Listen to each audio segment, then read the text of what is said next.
Hey everybody, it's Nate, Two Shades Darker. We're back again. We're keeping it dark. It's been a little bit. I'm a busy man. No, I really am. Just got a boat.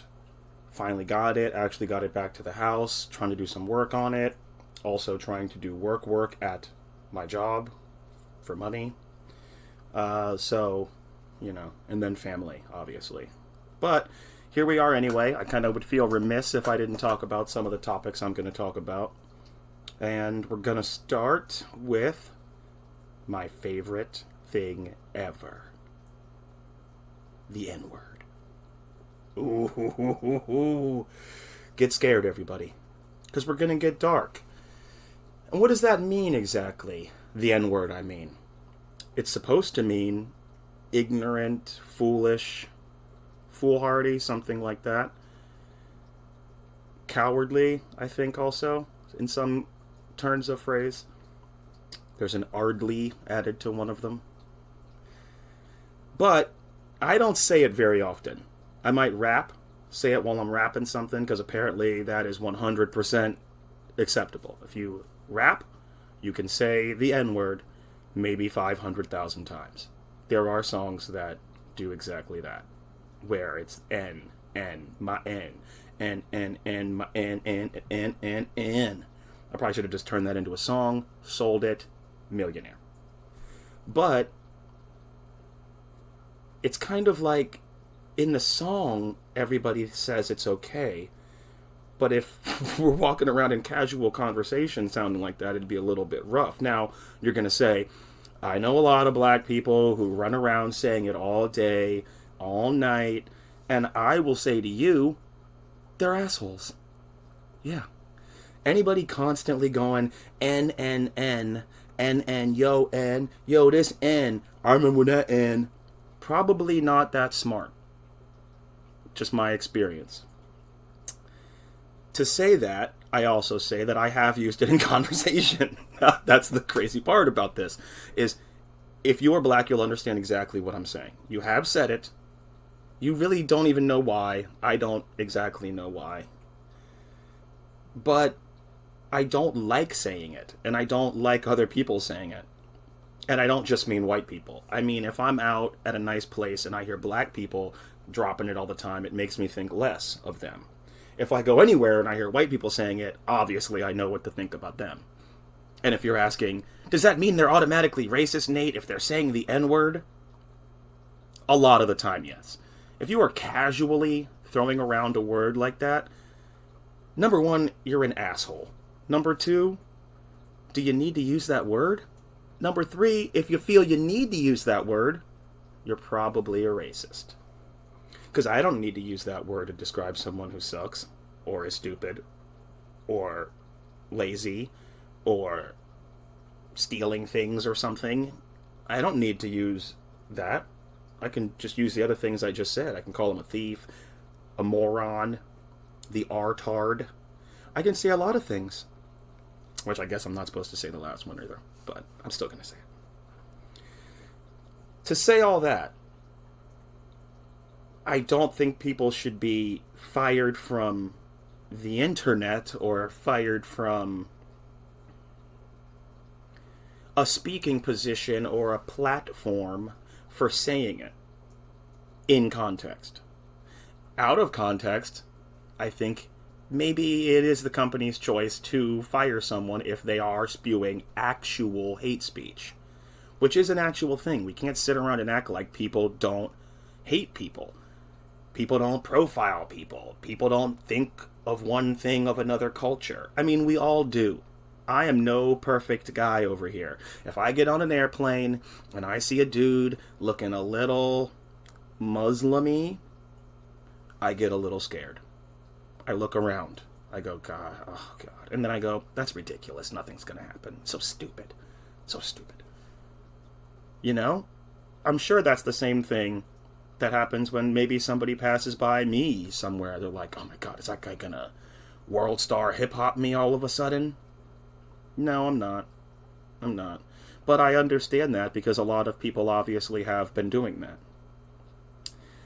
If I see bald white guys with spiderweb tattoos, I generally get a little wary, and I don't go into that bar and hang out, probably.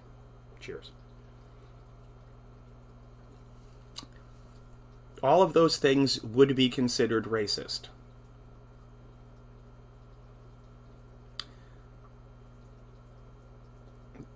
That's not the racism that I think is real. And not just because I practice it. Ha ha! I mean because real racism is doing something to someone. Now, that can include saying something, because if someone, which has happened to me, I mean, I can share a personal experience. Let's just do it for example. When I was a kid, I used to ride bikes with a group of kids in my neighborhood, and one of the kids' names was Stan. He, I think, lost a race. This is, if I can recall correctly, I mean, we were young. Lost a race, a bike race. We were all on our bikes. And went home. I went home. I was doing yard work, I think, outside. He rode back on his bike around, pointed at me, and called me a nigger. I grabbed the rake I think I was raking with, threw it like a spear. Jokes left in the comments, if you got balls. And it went right through his spokes, and it threw him off of the bike, and he fell onto the ground, scraped his face and his legs, which I found to be hilarious, even though I was crying, because I felt some weird way. And I don't know why I felt that way. I was raised by white people. So it's not like the N-word was something that I was used to hearing. It is not. It is not something that we said. It is not something that I heard in music at that age. This might have been the first time I had heard it outside of a historical context. And it somehow, some way, infuriated me as a kid to where I had to react. Ah! And I recall, my parents having a meeting with his parents, and his dad, I guess, I think Stan learned it from his dad. Never hung out with Stan again, needless to say. Now, do I think Stan, the child, was a racist? No. Do I hope that now he doesn't ride around calling people the N-word? Absolutely, because that would make him a racist. Do I think his father possibly was dropping the N a roll around the house, considering we were probably 9 or 8, and this is well before the internet?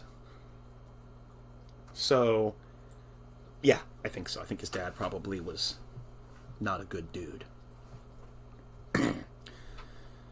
If you're saying something to intentionally hurt somebody, it makes you a dick.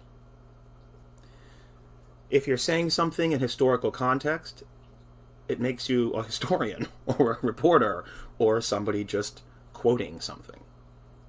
Singing a song, acceptable. Now, using the song as an excuse, which I have seen white people do, to say the N-word as many times as you can in 14 minutes, or seconds, or whatever, I have seen that too. And that is just another, I don't know why people find it so interesting. Maybe it's so interesting to say because we're not supposed to say it, so you say it.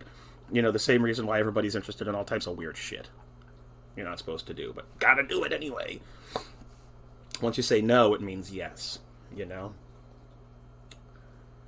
My take on it is, if you're trying to hurt someone, there's no reason to say it.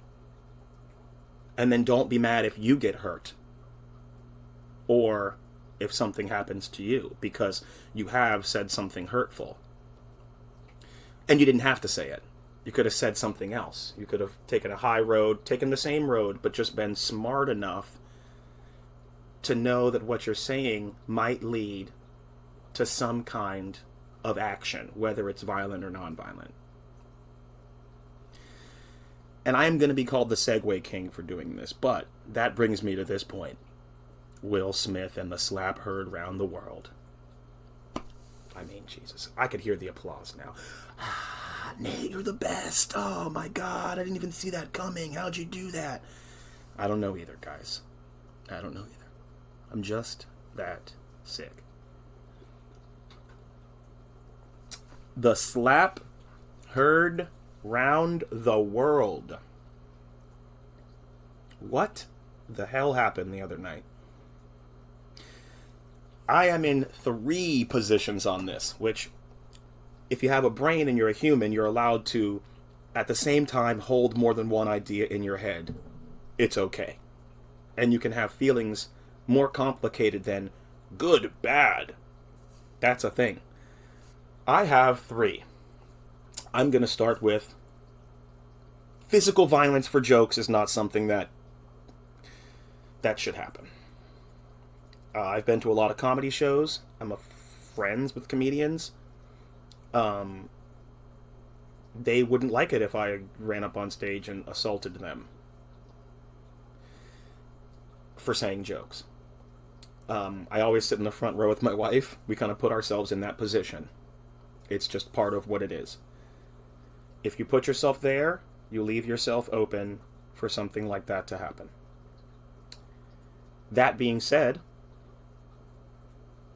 I'm a husband, and if you say something about my wife that's real, not a joke, not, oh, your outfit looks ridiculous, or, something stupid, if you say something real and personal, I might slap you. And that might be a problem in my character. Oh well. So that's point 2.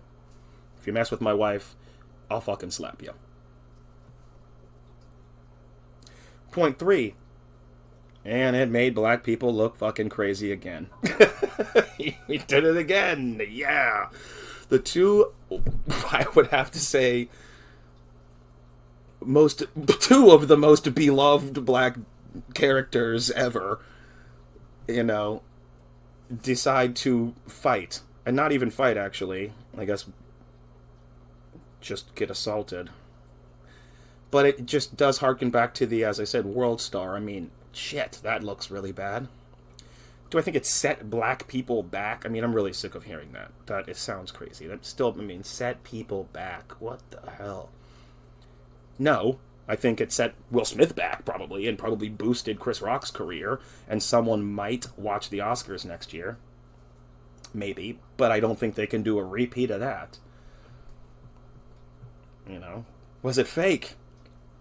No. No need for it to be fake. They're both rich enough. It didn't do anything positive. It wouldn't make sense for it to be fake. It would be a bad writing job if it was fake. It doesn't do anything good. Yes, he should have been escorted out. You assaulted somebody, bro. If I assaulted somebody, I'm sure my black ass is kicked to the curb. Should they take his achievement award? No. Or his award? No. Because that had to do with the movie, not with what he did there. Should he be allowed at other ceremonies? I don't know. Do you want to get slapped by Will Smith if he's feeling some type of way? I don't know. But then again, it's Will Smith, man. It's the Fresh Prince. You can't deny him going to the Academy Awards. I mean, he is basically the Oscars. Strange. It's weird to see everybody's take on it. It's okay. We're all allowed to have a take. Doesn't make us bad. Doesn't make us evil. Makes us human. Everybody has a different perspective. It's okay. Let's go to Ukraine and Russia. What are we doing? I can't believe it's still going on. I mean, obviously, we're not going to stop it, I don't think, because we don't want to play that gamble. And I don't think we can or should. It is bad. I don't want World War III. I don't want the possibility of a nuclear weapon hypersonically delivered to my doorstep or to a neighboring city. I have children. That would be horrific.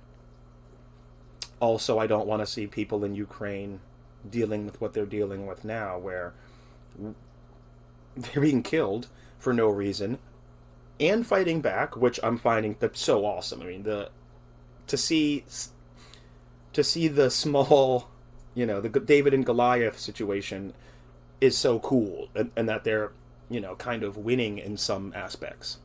But not really, because your cities are still being destroyed.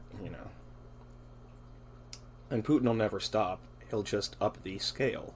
I mean, the next will be something much worse than a hypersonic missile. Or the payload will be different.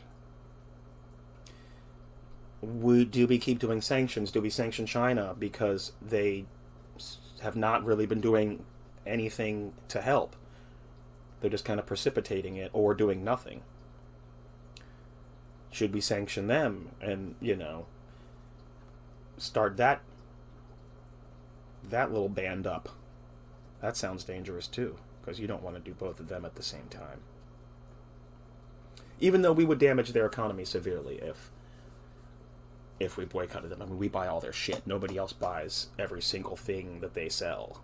We do, for $9.99. If we don't sanction them and they keep doing what they're doing, I mean, Ukraine will have to fall. They'll have to say yes to whatever Putin says. They have no option. We're not going to actually do anything, even though we are doing stuff. It's a really weird situation. I'd like to know. I wish, there's no way to know more about it. There's no way to know more. Because you get two stories anyway. And we're never going to get the truth from the Russians. We're never going to get the truth from the Chinese. So we're just going to see what happens. It's like a show that you watch and you turn it on and then you go, oh God. They killed off Negan. No, they didn't. Not yet, for some reason, but spoiler alert. Once again, I really do give my thoughts and prayers out to the people in Ukraine. It's ridiculous. Keep killing those motherfuckers. Yeah. Launch those rockets. Destroy those tanks. Snipe those Russian leaders. Awesome. Awesome. And maybe, just maybe, you guys will persevere and send that asshole packing. Until then, keep it 2 shades darker, I think.